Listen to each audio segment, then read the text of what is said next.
Mixed opinion, hindi na makabalik sa dahig si Digong kung papauwiin pa yan ng Pilipinas. Kaya nga po hindi na nila ibalik yan. So ito po mga kababayan, Sara Duterte, idinaan sa tawa ang tugon sa pagkatalaga ng bagong PNP chief na si General Torre. Ito po mga kababayan, no? Iano ko po sa inyo, ipapakita ko po. Tinatawanan lang ni Sara Duterte, mga kababayan. Ito po. Idinaan sa tawa ni Vice President Sara Duterte ang reaksyon ng tanungin ugnay ng pagkakatalaga kay dating Criminal Investigation and Detection Chief Nicolas Torre III bilang bagong hepe ng Philippine National Police. Si General Torre ang nanguna sa pag-aresto kay dating Pangulong Rodrigo Duterte na dahilan upang madala ito sa The Hague, Netherlands upang doon ikulong. What's your reaction to Torres appointment as PNP? Ay, sir. That's my reaction. Sir, next question. Yun, sir. Nauna na ring binatikos ni Davao City Vice Mayor-elect Baste Duterte ang appointment ni General Torre bilang bagong hepe ng PNP. So yun po mga kababayan, tinatawanan ni Sara Duterte ang pagka-appoint ni General Torre bilang Chief of PNP. Actually mga kababayan, para sa akin bigyan niyo ako ng panahon na mag-react. Alam niyo kung bakit si Sara hanggang tawa na lang? Alam niya kasi na si General Torre ang matinik nilang kalaban bukod kay Trillanes. Baka nakalimutan nyo mga kababayan, si General Torre lang naman ang nanguna sa pag-aresto kay Digong at pinadala sa dahig. Baka nakalimutan din ninyo mga kababayan na si General Torre lang naman ang isa sa nagpasuko kay Kibuloy. At baka makalimutan nyo rin na si General Torre lang po ang PNP chief ngayon na maghuli kay Sara, kay Bongo at kay Bato. Di ba? Kaya hanggang doon na lang, itawa mo na lang yan. Alam nyo, sa totoo lang, ganyan naman talaga ang Pinoy, mga kababayan. Sa umpisa, tatawa ka. Pero deep inside, masakit pala. Oo, totoo yan. Ganyan ang depensa ng mga Pinoy na napapahiya at ganyan ang depensa ng mga Pinoy kapag alam nila sa sarili nila na guilty sila. Oo, itatawa na lang. Ito pa, bukod kay Sara, mga kababayan, Baste Duterte. Pinuna. Wait. Baste Duterte to Torre. Para makita nyo po. This is not merit-based promotion. Pabor-pabor-based promotion eh. Government ngayon is not based on merit. But tingnan nyo, ano nangyari? You have a chief PNP na 3 ranggo ang tinalunan para maging chief PNP. It's because this is not merit-based promotion. Narinig nyo mga kababayan? Ang sabi ni Baste, ang pagtalaga or pag-appoint ni Pangulong Bongbong Marcos kay General Torre ay hindi naka-base sa merit or merit-based promotion. So, ibig sabihin po noon mga kababayan, yung pagtalaga daw kay Torre, hindi daw ito dinaan sa merit-based kasi tumalon pa daw ng 3 posisyon bago ginawang chief PNP. Ganun naman talaga mga kababayan. Kasi ganito yan Di ba kapag ikaw ay isang teacher, tapos magmamasteral ka, di ba may tinatawag tayong SISU 1, SISU 2, SISU 3? Pag nagmasteral ka, ganun din sa pagiging lawyer. Di ba?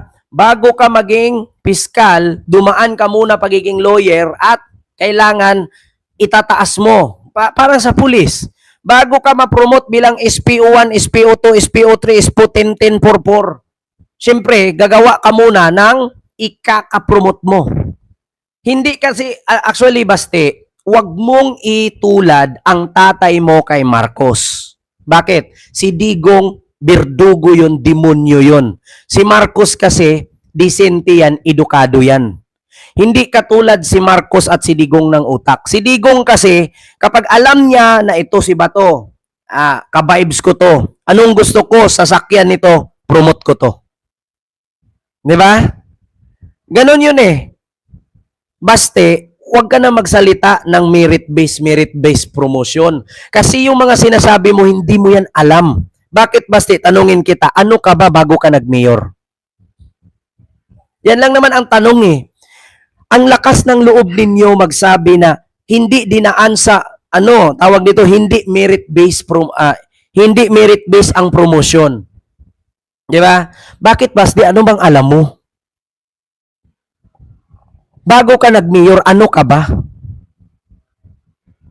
Tigilan mo nga kami, Baste. Ang mga taga Davao na nakakilala sa iyo, tinatawanan ka. Pero yung mga bubong DDS na kasuporta sa inyo, napapabilib sa iyo kasi hindi kanila kilala.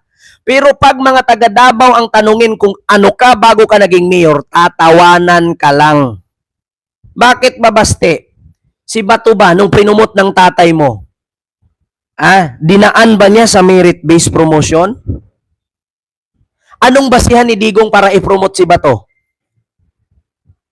Yung hindi pinumot ni Pinoy, kaya pinumot ni Digong? Bago naging PNP chief si Bato, ano bang meron kay Bato? Ano bang nagawa niya?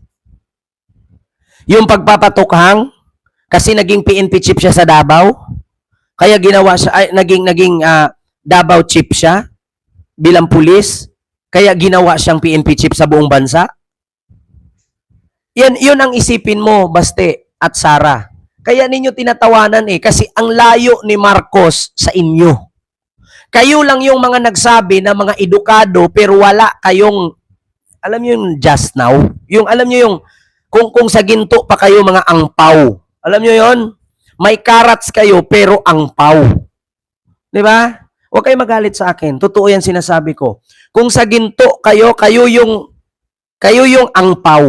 May carrots kayo, pero angpaw nga lang. 'Di ba? Ganun lang. Wala na ko ibang sasabihin pa kasi less talk, less mistake eh.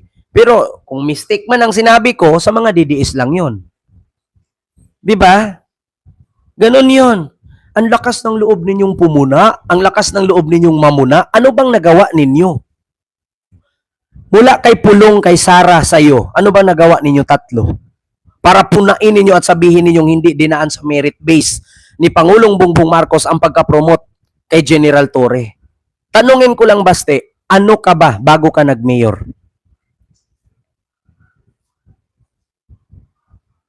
Di ba? Yun naman ang totoo eh. Ano ka ba bago ka nag-mayor? Ang dami mong nalalaman mga merit base.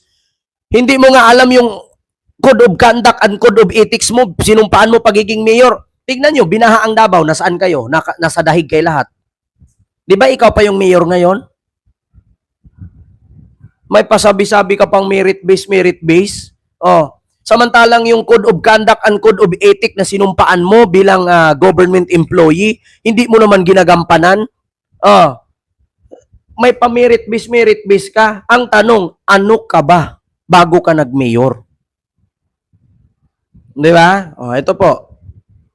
Pabor-based promotion name. Di ba? Pinta lang ng Pares Overload, sumali ng party list, naging kidnapper, naging chief PNP si Diwata. Pero alam na tingin ko, pag magkuha yan ng neuro exam, di yan makapasarbuang talaga. No, but Ano daw? Pag mag-apply daw ng neuro exam, si General Torre hindi daw makapasa. Baste, bakit hindi mo subukan si General Torre mag-drug test kayong dalawa? Di ba? Huwag mong idaan sa neuro test at sabihin mong buang si General Torre. Bakit hindi mo hamunin General Torre magpa-drug test kaya tayong dalawa? Cocaine, ecstasy at shabu. Marijuana na rin. Di ba? Alam niyo, ang lakas niyo mamuna eh. Pag idaan daw sa neuro test, hindi papasa kasi buang daw si General Torre. Bakit hindi mo hamunin magpa-drug test kayong dalawa? Nang malaman ng taga Davao. Kasi bali-balita nga naman, 37 ka-empleyado mo sa City Hall. Lahat positive sa drugs. Baka naman, nakalimutan mo, Baste. May pa-neuro test ka pang nalalaman. Ba't hindi mo hamunin si General Torre? Magpa-drug test kayong dalawa. Sa St. Luke's, para mas mabilis, 3 minutes lang. Di ba? Pagpa-drug test kayong dalawa para malaman natin. Di ba? Di ba sabi mo kay General Torre, sabi mo pag nakita mo, sampalin mo siya. Ba't hindi mo subukang hamunin, General Torre? Di ba hindi ka papasa pag mag-neuro test ka kasi buang ka? O, bakit hindi mo hamunin magpa-drug test kayong dalawa? Sa St. Luke's, ura-urada. Yung walang yung walang kakilalang doktor, yung walang kakilalang hospital St. Luke's, pa-drug test kay dalawa. Kung ganun lang din naman ang hamunan, Baste, para maniwala ang tao sa'yo at maniwala kami sa'yo. Kasi kami mga taga Davao, kilala ka namin bago ka nag-mayor kung ano ka. Ano bang saysay ba't naghiwalay kay ni Ilin Adarna? Di ba?